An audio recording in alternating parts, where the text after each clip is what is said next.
Libra is a book about the Kennedy assassination. We know how it ends. Like a lot of historical fiction, there's no question about who did it or who the victim was. Well, I guess with the Kennedy assassination there is, but in terms of the book, there really isn't. Mhm. And it almost seemed like a magic trick. He'd written this novel where I knew who the culprit was and I knew who the victim was. And yet for 400 or 500 pages, I was flipping as quickly as I could and reading as quickly as I could. And so I began to understand that the emphasis can be in different places, that putting all of your eggs in the basket of the end of the book. Of course, endings are important, but I'm not sure they're any more important than any other part along the way.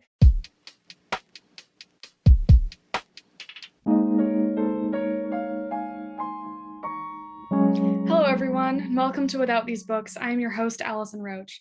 Without These Books is a thank you inspired video podcast that celebrates the authors, books, and characters that changed us as writers, readers, and as people.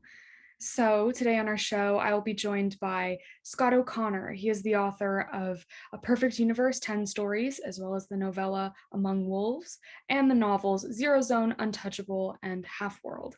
Additional work has appeared in the New York Times Magazine, Paris Review, Zyzzyva, and Los Angeles Review of Books.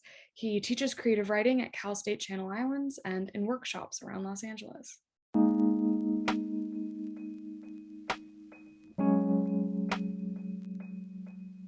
So, Scott, what is the book that you chose to talk about today? The book I chose is this very old copy of Don DeLillo's Libra. And it's one of my favorite books as a reader and as a writer. When I was first starting out as a writer, first writing seriously, or maybe first taking myself more seriously as a writer, I didn't have any formal creative writing education at the time, and I'd never taken lit classes or anything like that. So everything I learned from reading about what kind of writer I wanted to be. And at that point, early on, I had um, a real struggle with kind of what I thought were mutually exclusive impulses, the impulse to tell exciting stories on the one hand, sort of like page turner, more thriller type stories that I had grown up with and that I loved as a reader. But then on the other hand, this newer love of, for lack of a better word, what I thought of as literature, of writing as art, and writing at the level of a sentence or word choice. And that's the engine of the book rather than what characters may or may not be doing. And at the time, I really thought these two things were opposed, that you had to make a choice between one or the other. And I really didn't know where I fit. I felt pulled to both of them. And Libra was one of the first books I read where someone did both, Mhm. and did both beautifully. And so it was a book that kept me up turning the pages late at night, and also a book that, on the level of the sentence or on the level of word choice, that was the other engine of the book, was the beauty and the energy of the language and the concentration that the language required of you as a reader. So for me, this was a novel that was proof that the two things I was concerned were mutually exclusive weren't actually Right. mutually exclusive. Yeah. And when did you read it? How old were you? Uh, Probably older than I should have been. I was Yeah. probably in my late 20s Mhm. when I read it. This is actually my wife's copy, and I found it on her bookshelf when we started dating, Mhm. and read it. And I'd read some of his work before, but this was really the first one of his novels that, for me, did both of those things intentionally, so well that I thought, oh, you can do this. You can do both, or it's possible to do both. Mhm. Totally. Have you revisited the book since? Oh, all the time. Oh. And that's one of the other reasons I love it, is that this book and Don DeLillo's writing Mhm. in particular, along with a number of other writers like Virginia Woolf or Anne Carson or Michael Ondaatje, are writers whose use of language for me tends to retune my brain a Mhm. little bit. And so their books are books that I'll dip into in the morning before writing, just to read a few sentences or a few paragraphs or a few pages. Not so much because of what they're writing about, but just their use of language for me creates a sense of focus that I might not otherwise have. And so That's another reason that I love his work in particular. Did that start with this book? How you read a few sentences to for a part of your writing process?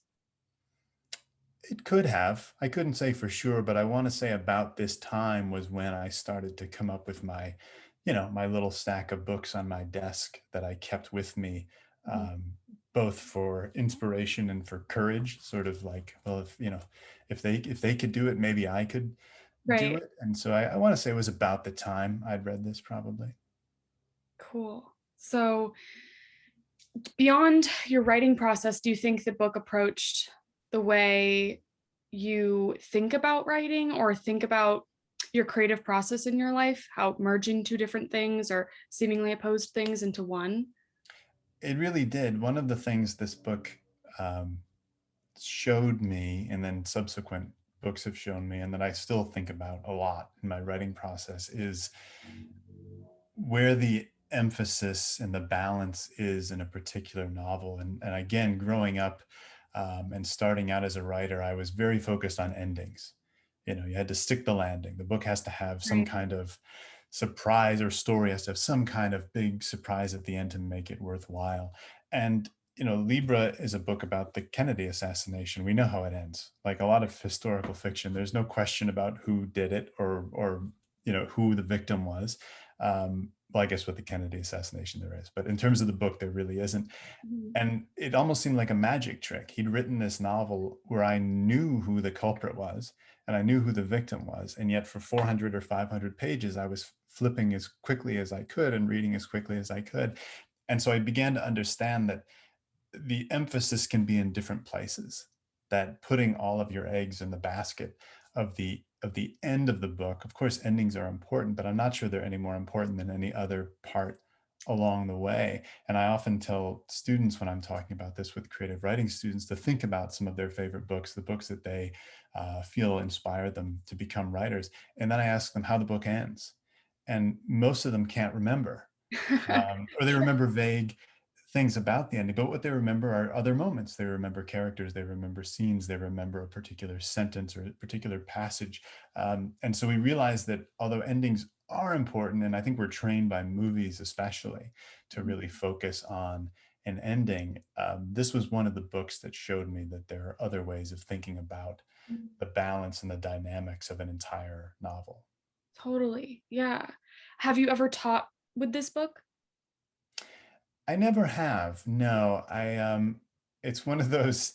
I think I'd feel it was presumptuous in some ways to pull it apart. It means so much to me. And even though I've thought a lot about how I think it works, I think I would feel like I was overstepping to Mhm. make um, generalizations with students about how it works. So I don't know. There's a weird emotional connection, I think, to some books that I don't know. I like to keep them more personal for whatever reason. Yeah. Yeah, there's something that you don't totally want to like define exactly. The feeling is enough, I think, at least for me. But Yeah, like articulating that would make it vanish almost yeah, in a way. And I yeah, don't know if that's true, but it feels that way. yeah. Well, Scott, thank you so much for coming on today. I love this conversation. Well, thank you. It's been a pleasure.